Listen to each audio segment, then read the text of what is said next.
Bueno, so let's start talking about Malcolm X, who was our author for the day. So let's start by the beginning. He called himself Malcolm X. He dropped his slave name, what he considered his slave name. When Reconstruction happened, many people who were liberated, they didn't have a last name because they were slaves, so they didn't have a family name like we all assume that we do. So people just took the name of the slaveholder that had had them until then and moved out. But then later on, black people started thinking, well, maybe that's not quite right, because why am I using this last name that is really not, it's just saying that I lost something, basically, that I lost my family, that I lost my identity, that I lost my last name. So X, along with many people in the organization that he was working with, just dropped their last names.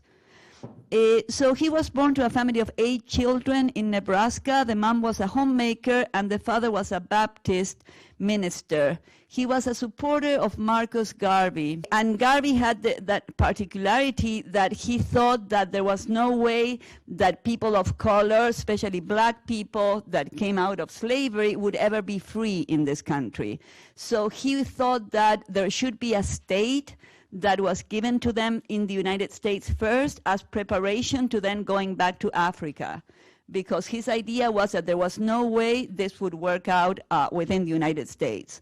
So the dad was a follower of Garvey, and it's pretty obvious that he was killed by white supremacists when Malcolm X was very young. So this must have had a huge impact, as you can imagine, on this man. And the mom couldn't deal with everything that was going on. She had 8 children, and the husband was killed in a racist attack.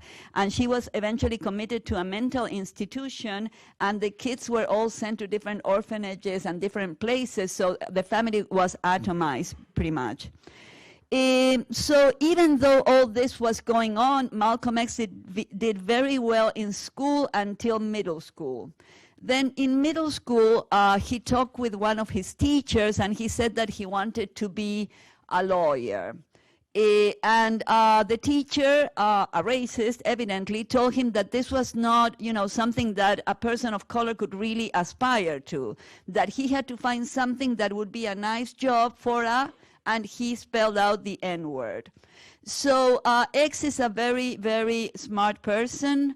He's not going to lay low and just take the abuse. So eventually he drops out of school, and he starts organizing a drug and prostitution ring, which must have made him as much money as a lawyering career that he was denied would have, probably. So he was very smart, but eventually he did get caught anyway, and he was sentenced to jail. When he was serving time in Boston, he got I think he got 10 years, and he served 7 for good behavior. During that time, he educated himself, and this is something that we'll see with almost every revolutionary that was sent to jail. This is the time when they really start studying and reading, because, there's not a lot more to do. And he started talking with one of those brothers that had been sent to a different home, and this brother had joined the Nation of Islam, which is a black organization that is still together in the United States. So we call that the NOI. So the leader of NOI was Elijah Muhammad, and he was also a disciple of Marcus Garvey, so this made sense for Malcolm X. It's kind of in the air of his family, this idea of separation of black people from white people. When Malcolm X is paroled in 52, he joins the organization, and that's when he changes his name to X. So he has a spectacular career. He has one of those careers that, generate a lot of problems because people become jealous and people notice what's going on. So he was appointed minister and national spokesman, and he immediately opened new sections, Detroit, Michigan, Harlem, and the organization grows from 500 people when he joins to 30,000 people in 1963. So in 11 years, I don't know, I can't even make the math of how much his organization organization grew. He also marries Betty X at this point, and they have 6 children together, 4 that he gets to meet, and the twins that are born after he's assassinated. The FBI infiltrated and bugged the NOI. This is obvious. We know this. Those documents were made public. There's a documentary in Netflix right now, but the producer is a professor from Harvard that studies how Malcolm X was killed and who killed him. So, because his accusations in the documentary are that the 2 of the 3 men that were sent to jail were not the people that actually killed him, they are going to reopen the investigations in these times.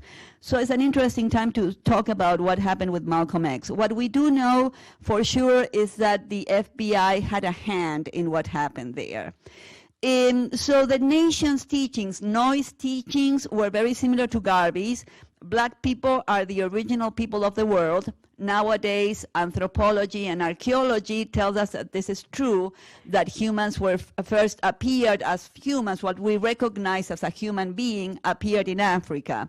He also thought that white people were devils, and we hear that in the early Malcolm X speeches often, that blacks were superior to whites, that the end of the white race was imminent, and he wanted complete separation of black people. Again, a transition state in the meantime as they prepare to go back to Africa. Very soon, when John F. Kennedy is assassinated, Malcolm X starts getting into lots and lots of trouble with NOI, with the leadership of NOI. Nowadays, we think that there were a number of issues involved. At the base, probably the most important one is what we call today toxic masculinity. Toxic masculinity had a lot to do with the organizations and the kind of like I don't know. You know how you cannot have more than one rooster in one chicken coop. This was similar. There were too many roosters and not enough chicken. So there's a lot of hostility between Mohammed, the historic leader of NOI, and Malcolm X, who's kind of new. He's been at the organization 11 years, but he's amazing. When he picks up a microphone, people just follow him, and he's become very, very important. So when JF Kennedy is killed, Malcolm X doesn't do the political thing that one would expect him to do, which is, condolences, mourning, while the nation is feeling the pain of Kennedy's death. And he instead says that this is a case of the chicken coming back home to roost, by which he means that Kennedy had a very violent presidency, especially outside of the borders, and that this violence came back home. There might have been something there.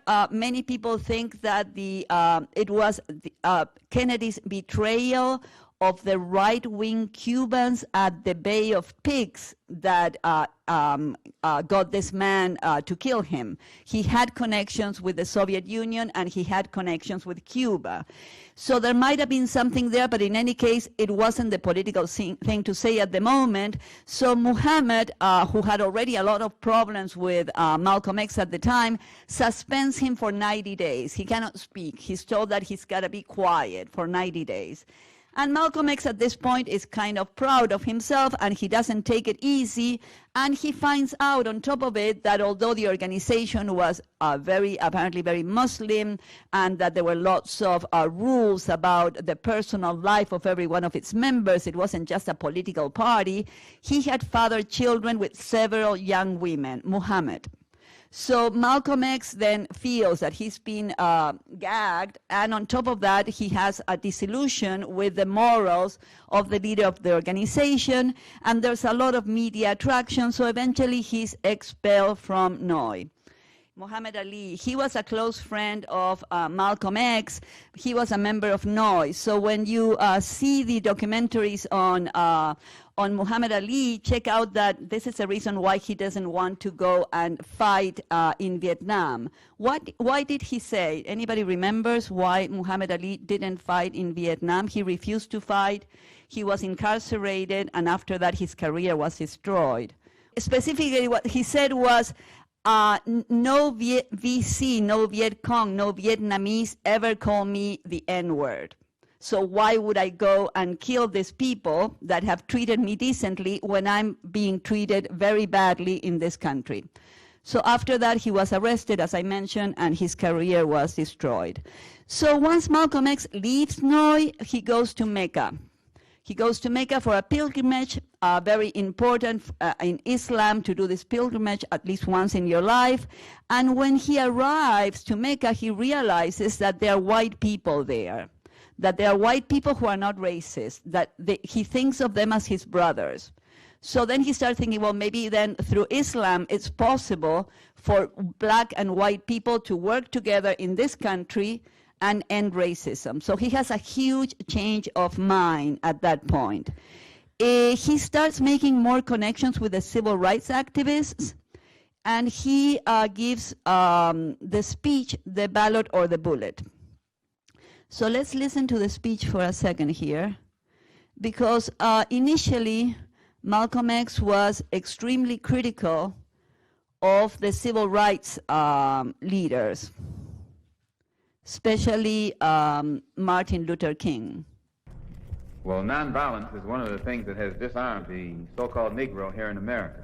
And any Negro leader who teaches our people to be nonviolent in the face of the violence that we've been experiencing for the past 400 years is actually doing our people a disservice. In fact, it's a crime. It's a crime for any Negro leader to teach our people not to do something to protect ourselves, especially in the face of the violence that is inflicted upon us by the white people here in America. And whenever you teach a man to turn the other cheek or to be nonviolent, what you're actually doing is disarming the victim of white brutality. You're robbing him of his right to defend himself.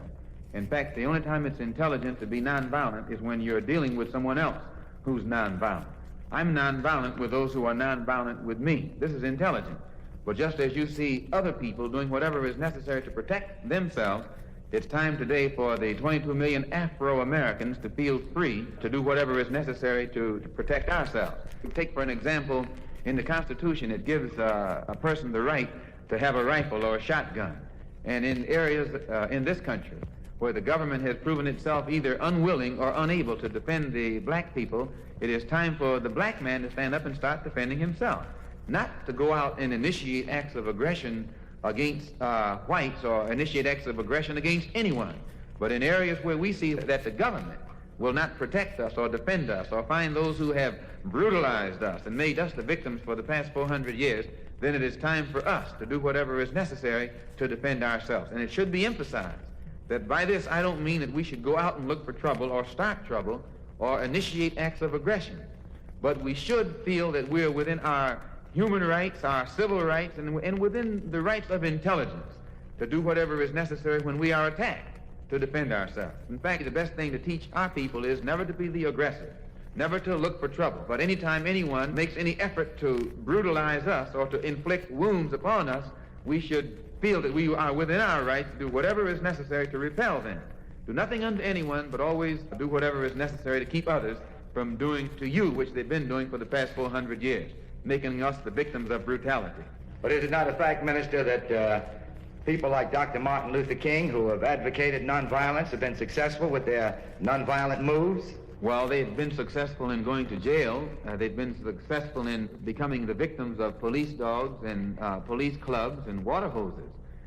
If Dr. Martin Luther King feels that this is the best way to gain freedom, justice, and equality for our people in this country, well and good. I have no criticism of him whatsoever, but I think that the time has come now where the masses of black people feel that nonviolence shouldn't be taught to us unless it's also taught to the white people in this country. And black people shouldn't be taught to turn the other cheek unless the white people are taught to turn the other cheek. Now, if Dr. Martin Luther King can be so successful in disarming Negroes, they should send him to Russia and let him disarm the Russians. Let him disarm some of these other countries where...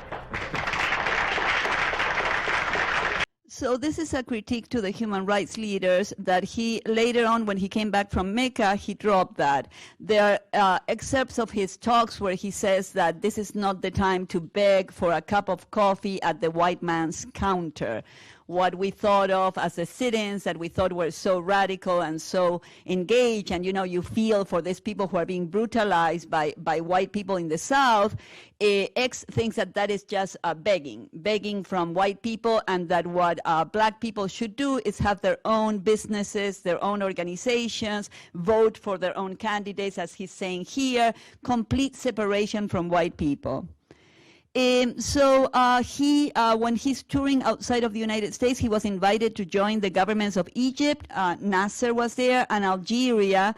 These were revolutionary governments, post-colonial governments, but he declined because he was interested in changing reality in the United States. So there were many death threats against him. And in a very rapid succession, he had his home bombed, then another house burned, and finally, when he's giving a speech in Manhattan, 3 men rushed the state and gunned him down. His family was present there, and by the time he arrives to the hospital, he's dead. There had been death threats by Louis Farrakhan of the NOI and by Muhammad. So many people looked into the NOI, saying, well, maybe this was the NOI. In this documentary, they implied that it was NOI, one of the mosques of NOI, and the person who did go to jail and admitted to killing Malcolm X says in the documentary that he feels extremely regretful, that it was a brutal mistake to put down such an impressive leader.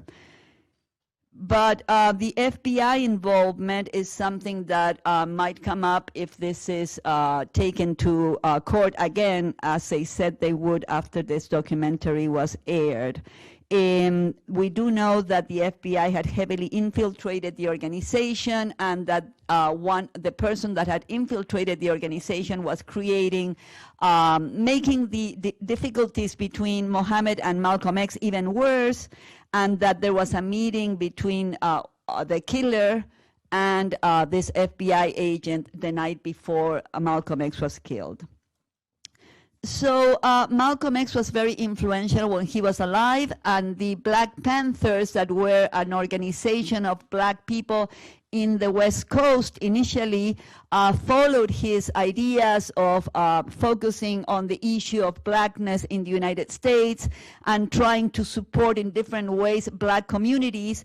And they came up with a 10-point program that we think has a lot of influences from Malcolm X and also from other people that we've studied in class, particularly Marx. The Black Panthers were followers of Mao in China. So they had 10,000 members and a newspaper of 250,000, which for 1969 was a lot. There wasn't any internet, so that was the only way these organizations could communicate. And they acquired kind of celebrity status. Lots of Hollywood actresses would hang out with the Black Panthers and give them money. So they started fundraising and started organizing these free breakfast programs for the children in communities like Oakland, poor communities of people of color. And it wasn't welfare. It's not like when you go to the state and you say, hey, look, my life is miserable. I don't have any money. Would you give me food stamps? This was different because they would feed the children to explain to the families that whose children needed this help, that look at us. We are just people. We don't have any money. We don't have institutions, and yet we can feed the children that the government does not. So this was a way of imposing their politics. They also had medical clinics, free legal aid. They bused families to prison so that they could take care of their loved ones. And they had, and this was a controversial issue that many people latch on to, we barely even hear about the Black Panthers free breakfast program, but we do hear that they had armed patrols, right? They armed themselves because in the neighborhoods where they were living in, there was so much police violence and the police was not protecting them. So they had an armed citizens patrol, which wasn't an aggressive thing. It wasn't like they would go and shoot down somebody, but if somebody wanted to shoot at them, they would respond. So the 10-point program is an excellent program where they ask for land, bread, housing, education, clothing, justice, and peace. So as I mentioned earlier, Malcolm X had many, many changes when he came back, most especially the idea that black people and white people could collaborate to end racism in the United States. He wasn't so much of a separatist anymore. But he never changed one of the main things that you read in today's text, that he thought that black people had the right to defend themselves by whatever means necessary. So this was a big rift with the other 60s organizers of civil rights who were all for peaceful organizing. Malcolm X thought that not necessarily. It would be wonderful if it were peaceful, but if it's not peaceful, we still need to liberate ourselves. This was his message.